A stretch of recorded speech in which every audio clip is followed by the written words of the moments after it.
This week on the Computer Chronicles, the next generation of computer games. We'll play with Sega's brand new Dreamcast game console. It may be more powerful than your desktop PC.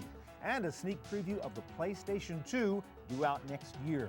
Every year there's one really hot game that all gamers talk about. And this year it's Baldur's Gate. We'll show you why all the buzz. Plus a sneak preview of the new Nintendo 64 version of Rainbow Six. And a totally new way to interface with a game using your head. We'll show you the new Reality Fusion Game Cam. Also my pick of the week, the absolute coolest new handheld gaming device. It's the Neo Geo Pocket Color from SNK. It's all coming up next on the Computer Chronicles. The Computer Chronicles is brought to you by BigStar.com, with thousands of videos and DVDs for the whole family.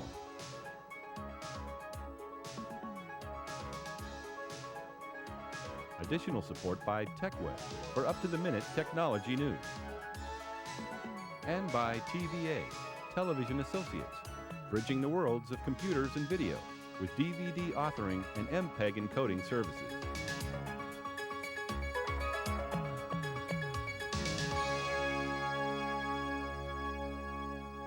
Hi, and welcome to the Computer Chronicles. I'm Stuart Chaffee. How much computing power do you really need to run a spreadsheet or a word processor or a database, even one from Microsoft? Not that much, frankly. But what if you had a piece of software that required real-time graphics, video, stereo sound, multi-level views, and the most complex simulation algorithms? It would be called a computer game or a video game, and it would demand every bit of hardware juice that you can come up with. Computer games are not only fun, but they perhaps more than any other application push the edge of computing power. The irony is that some of the most powerful game platforms are not personal computers, but dedicated game consoles. And the hottest one on the market right now is the brand new Dreamcast from Sega. Here to show it to us is Christian Svensson, editor-in-chief of MCV, the leading trade publication for game retailers. Let's talk about the box first of all and get a kind of guided tour, because it looks a little bit different than any of the other consoles. First of all, it's nice and small and tiny, right? Sure, it is much smaller than most of the consoles that are out there. Much like the PlayStation, it's actually CD-based. Yes, so you can just pop it open. Just pop it open. Unlike the PlayStation, it actually has a much faster drive. It's a 12x CD-ROM drive. All right, so we got a bunch of ports. These are for controllers? 4 controllers. Actually, also keyboards and mice plug in as well. Okay. And let's take a look at the back. This is kind of interesting. Modem line, right? There's a 56K modem included with every Dreamcast. And so this is a web terminal also? Yeah, absolutely. There's a web browser, a little form of optional Explorer. Keyboard too, right? Optional keyboard. And usual power and communications video port and all that stuff. And video out. All right, now let's take a look at the controller, because that's kind of interesting there. Go through that one. So what we've got here on the controller is a fairly standard analog pad, just sort of swivels around, a D-pad, fairly standard action buttons, and then on the backhand side, we've got triggers and 2 ports for memory cards and other now let's ask you about this. Turn this over again. What is this little LCD screen and this guy in there? This is the visual memory unit. It's both a I got one over here, actually. Let's give them a close-up of that so our folks can see what this is. It's just looks like a miniature Game Boy or something. It sort of is. It's both a little mini game system and a memory card all in one. So you can store your games on it and then pull it out and actually play something on this? There are little takeaway games that come with a lot of the games that come for the main and then they unit. slide right into the controller. They slide right in. Now, when I take this cap off, I see a little port here. Now, what do I do with this? Well, you can either slide it into a controller, or you can pull out the existing and these things will mate? They'll mate, and you can share data, play against a friend. Oh, cool, and just go head-to-head. Right. All right, let's get to play the game. There's 2 things I want you to show us that really demonstrate this very nicely. And you've got up here a game called Trick Style, which really shows the graphics that really blow you away with the Dreamcast. Huh? Yeah, absolutely. Is that the wrong one we stuck in there? Proves it works, right? Yeah, it definitely does. There we go. So just play. This is just it's a racing game from Acclaim called Trick Style, as you said. And as you can see, the graphics here are a little better than what you're typically used to. So you're sort of a skateboarder trying to do a race? Huh? Yeah, trying to do a race, and got to get through these futuristic courses. And there's a lot of things you can do, and oops, you don't do it that way. Yeah, now compare the quality of these graphics, the speed, the smoothness of the motion to the predecessor. Well, compared to the PlayStation, the smoothness of the graphics is just much better. The hardware is just much more capable. Yeah, it's really nice. There's a lot of hardware effects. We won't get into the technical jargon, but the end result is lighting is better, textures are better. Yeah. You know, the games are faster. All right, real quick, to really show this off, the best thing I've seen is NFL 2K. Let me ask you to swap discs here. so we can show the folks what that looks like, because the motion on there is dynamite. While you're doing that, why don't we talk about some of the specs in the box, the CPU, the memory, et cetera? The CPU is a Hitachi SH4 RISC processor running at 200 megahertz. All right. The machine has 26 megs of RAM divided amongst its main RAM, video RAM, and audio RAM. Okay. The audio hardware comes from Yamaha. It's a 64-channel sound chip. It's their latest chip. And the OS? Microsoft Windows CE. All right, pretty powerful box, and it's really well demonstrated by NFL 2K. The graphics are dynamite, so just play some football for us. Sure. And tell us what you're doing. Let's see. First, got to call our defensive plays. Okay. Defense. 1st and 5. Even the guys jogging to the line, I mean, looks so cool. There's the snap. Stopped stumbling. Big hit after picking up a couple. Tackled by Russell. Look at the move. Look at the muscles on the guy's arms as he walks. Yep, Huh? and the lighting, showing off that. What's sort of nice is you can see the replay. You know, I can come in here from any You angle. can change your angle. Look at I can call the that. play. This is so much better than anything I've seen before in a football game.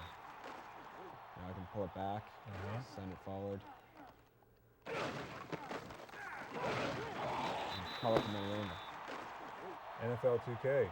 And there's an NBA game coming out, lots of other things. NBA 2K is coming, NHL 2K is coming. Christian, thanks a lot. Thank It's you. Great. All right, well, every year has its hot new computer game, the must-have title for your PC. And this year's runaway hit is Baldur's Gate from Interplay. It's a Dungeons & Dragons type game that has gotten just about everybody's vote for best role-playing game of the year. And luckily, we've got Chris Parker here from Interplay to show it to us. Just give us the basic story of Baldur's Gate first before we look at it. Baldur's Gate is a role-playing game. It's set in the advanced Dungeons & Dragons world of the Forgotten Realms. Okay. And so what we did is we took a big chunk of that world and then created a story within it. It was a fairly unused portion of the world. And you start out as an orphan by yourself near the city of Baldur's Gate. And as you progress through the story, you meet all these other individuals that can actually join your party. And eventually, you can have this party of different individual personalities, as many as 6 of them. Why is the game so hot? Why is this so much better than what's come before? People compare it to Diablo, for example. What makes this a better engine? Well, Diablo's a great game, but Diablo's very much it's a hack and slash game. There wasn't a lot of story behind it. You had your character and you went through these 15 levels of dungeon killing stuff. Okay. In Baldur's Gate, you get to do that same sort of thing. You're always getting this character advancement, but you also have this background story where you're trying to find out what's going on with the world. At the same time, you have other members in your party, so you have a lot of interaction with the world. All right, let's get to the game and show us a little bit of playing Baldur's Gate. Sure. So where are we? Right now, I'm in a town called Olgoth Beard. And so as you can see, this is a relatively peaceful little shore town, so I'm just going to run around real quick. And as you can see, all the graphics, we're able to put a lot of detail in. We use fully pre-rendered background graphics and then render them in at least 16 bits per screen. And then, as you can see here, characters within the world actually interact with the party. Right, so here I've got a guy who is talking to me. So as I talk to him, he's going to possibly give me a quest, and he goes ahead and has sent me up. Where are we now?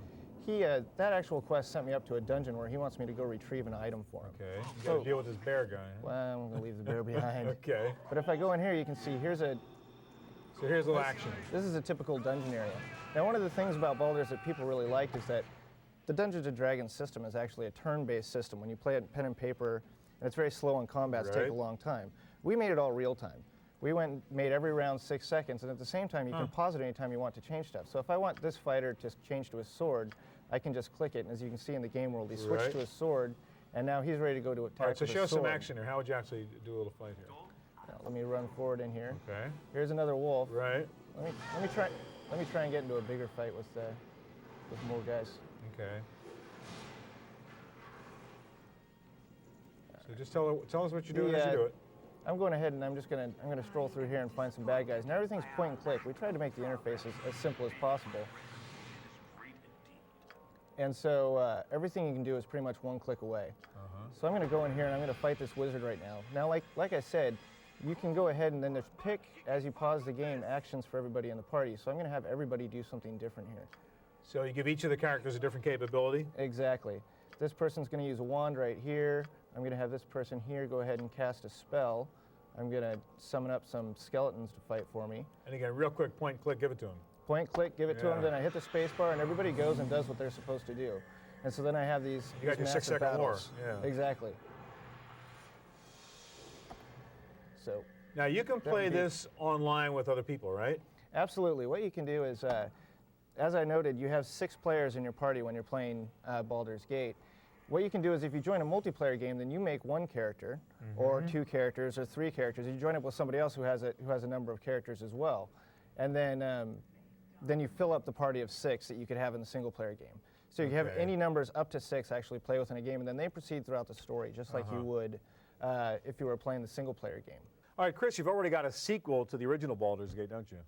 Yeah, well, it's not really a sequel so much as an expansion story. What we have is Tales of the Sword Coast, which we released earlier this year, and it actually plugs straight into the Baldur's Gate game world just to make it bigger, give you more stuff to do in the game. All right, now you've developed this great game engine for Baldur's Gate. You're going to take that engine and apply it to other games, other play environments? Yeah, absolutely. The developer who actually created Baldur's Gate, BioWare Corp., has actually allowed us to license the engine from them, and at Black Isle Studios, which is my division at Interplay, we're actually working on 2 other titles. One is Planescape Torment, which is set in another advanced Dungeons & Dragons world. And then we've just announced a new one, which is Icewind Dale, which is in the same world as Baldur's Gate, but a completely separate game from that. All right, Chris, thank you, and let's thank the folks from WinTech for providing that Ultimate Edge PC so we can have Baldur's Gate really looking at its best. Thank you. All right, well, a few minutes ago we showed you Sega's new Dreamcast game console. At the moment, Sega has the next generation of game technology to itself, but this won't last long, for coming out next year is the much-awaited Sony PlayStation 2. It is incredible. Here's a sneak preview of what you'll be able to buy in September 2000. The new Sony PlayStation 2 was shown publicly for the first time at the Tokyo Game Show, held in Japan in mid-September. The crowds were huge as Sony showed off what it calls its entry into the new digital millennium. The console itself looks like a DVD set-top box, and in fact, the PlayStation 2 is much more than a game console. It plays video games, but it's also a full DVD playback machine, capable of playing music and movies. The box also comes with a built-in modem for web browsing and online game playing. The real star of the show was the new software, games offering incredible new levels of detail, speed, and smoothness of motion. This is Gran Turismo 2000, a new auto racing game for the PlayStation 2. As you can see, the detail on the cars is incredible. In this new fighting game called Tekken Tag Tournament, the digitized motion of the characters sets new standards in fluidity of motion and body details. This new title, a war game called Kessen, is amazing for its mere grandeur. It feels like a true interactive digital movie. The motion of the horses, the facial details, the character movement set a new standard for game playing. This is Dark Cloud, a new 3D role-playing adventure game for the PlayStation 2. And this is a new fight game called The Bouncer. The motion is incredible, the facial detail is amazing, and check out the splashes as the characters run through the flooded subway station. The PlayStation 2 launches next year with a record 1 million units to be shipped in the first week. The consoles will be available in Japan in March of next year. They're due to go on sale in the United States in September 2000. For the Computer Chronicles, I'm Sarah O'Brien.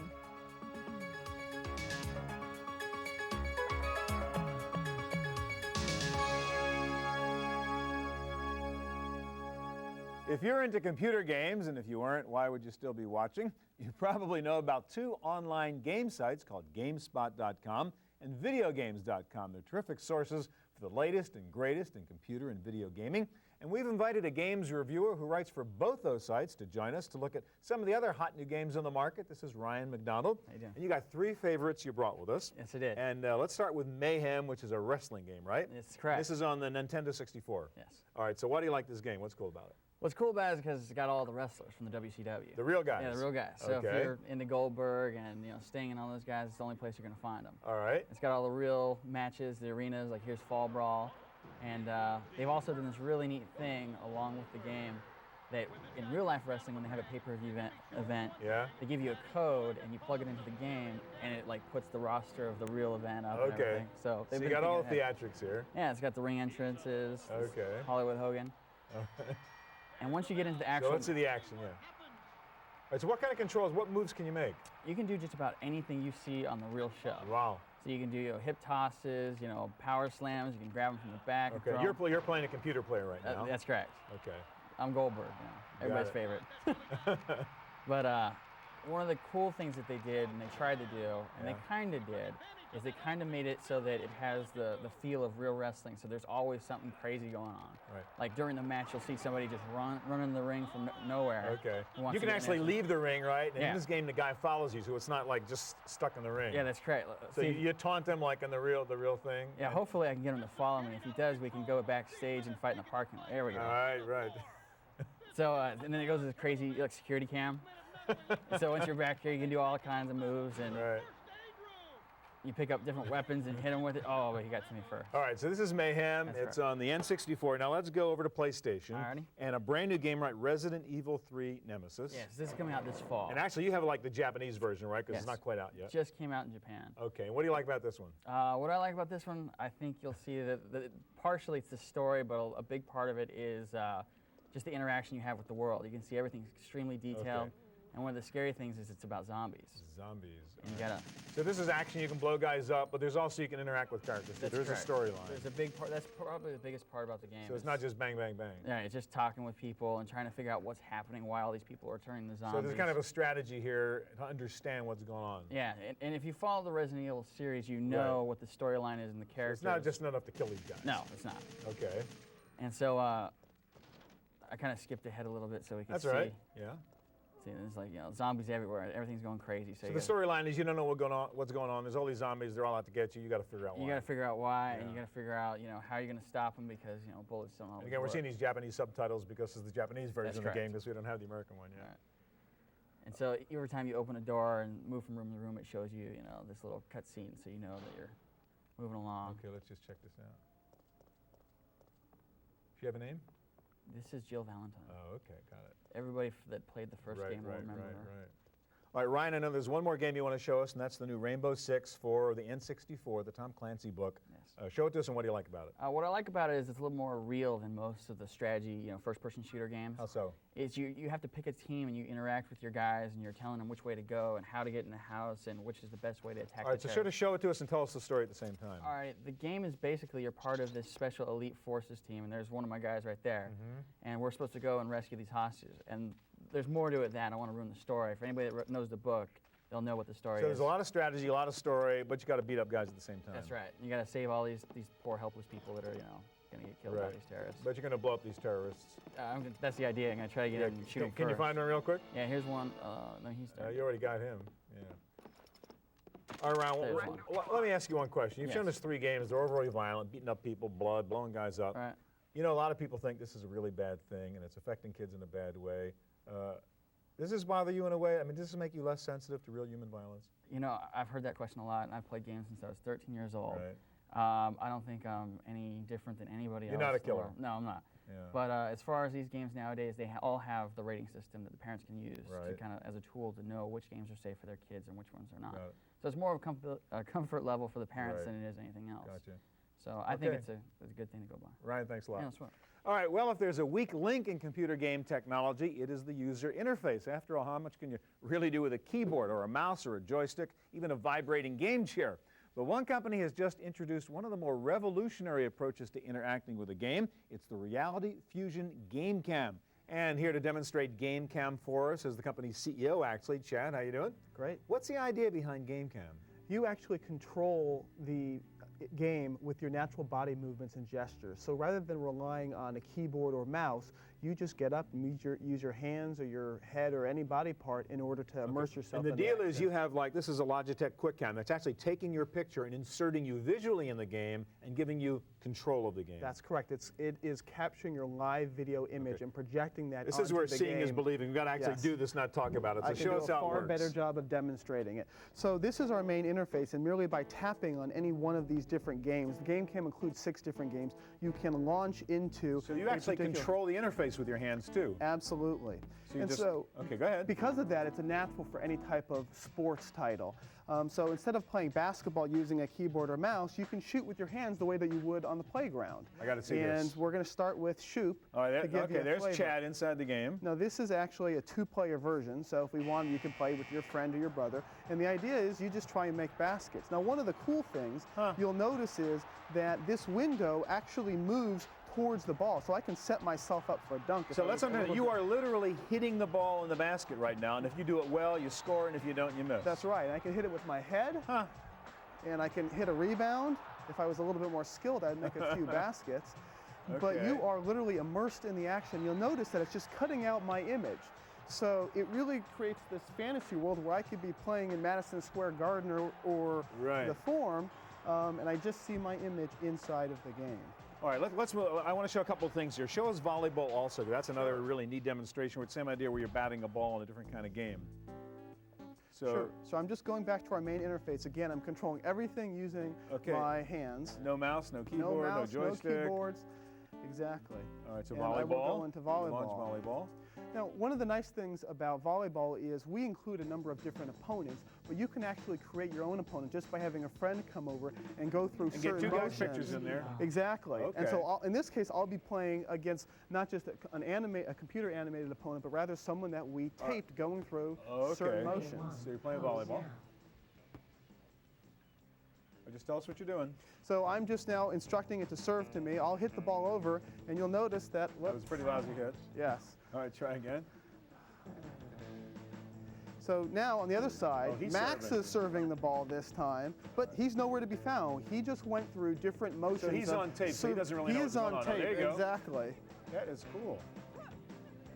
So again, if I hit the ball harder, the ball will go longer. If I just tap it, it won't go as hard. So all the normal physics that you would expect to apply to a volleyball operate here. So obviously these algorithms here are looking at the movement of your hand. It knows what your hand is, and then it reacts as if it was saying a That's command. right. Exactly correct. Got it. Now You're pretty good. Well, one of my main responsibilities as CEO is to test all of these games thoroughly. So I have become pretty adept at these. All right, quickly, one more thing I want you to show me. You got a great karate game where you actually chop the other guy.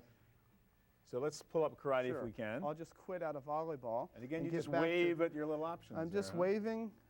Most of these screens have a couple different options, and I will go into karate.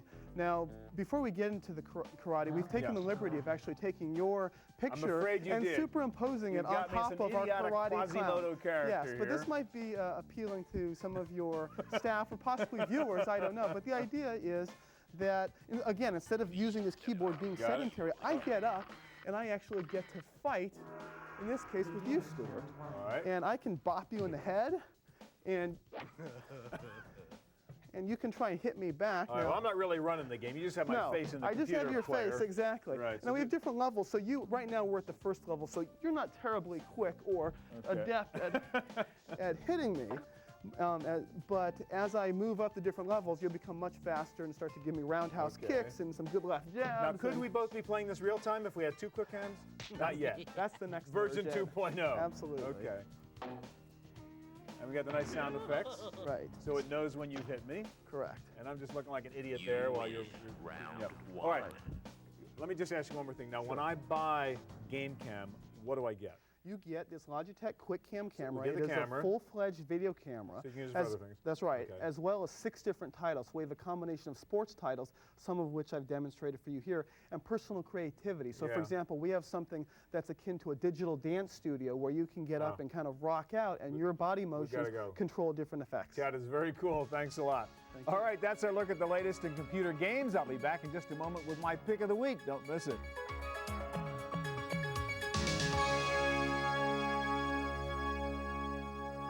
Now for my pick of the week. So far, we've concentrated on desktop game platforms, but one of the best developments in gaming over the past few years has been the evolution of handheld gaming devices, which all started, of course, with Nintendo's Game Boy. Well, Game Boy is like a dinosaur compared to my favorite new handheld gaming device, this brand new Neo Geo Pocket Color from SNK, a Japanese company.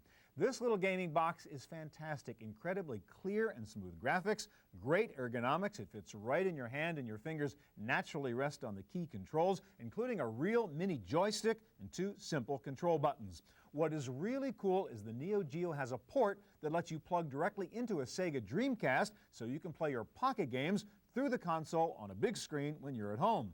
The Neo Geo Pocket Color runs on only 2 AA batteries, and it runs for a long time. I've been playing with this for about a week now, and I haven't had to change batteries yet. And it has a backup battery so you can save games even if your main batteries die. And the software is great. I've been playing Pocket Tennis, which is the best computer tennis game I've played. I've also been playing Turf Masters, which is a great golf game. There are about 18 titles available right now, covering every game genre. This baby is really fun. You can get it online or at stores. Retail price $69. For more information, check out their website at snkusa.com. That's it for this edition of the Chronicles. I hope you'll join me, by the way, for my new web radio show. Just hit the Talk Radio link at about.com. Thanks for joining us. I hope we'll see you here next time. The Computer Chronicles is brought to you by BigStar.com, with thousands of videos and DVDs for the whole family.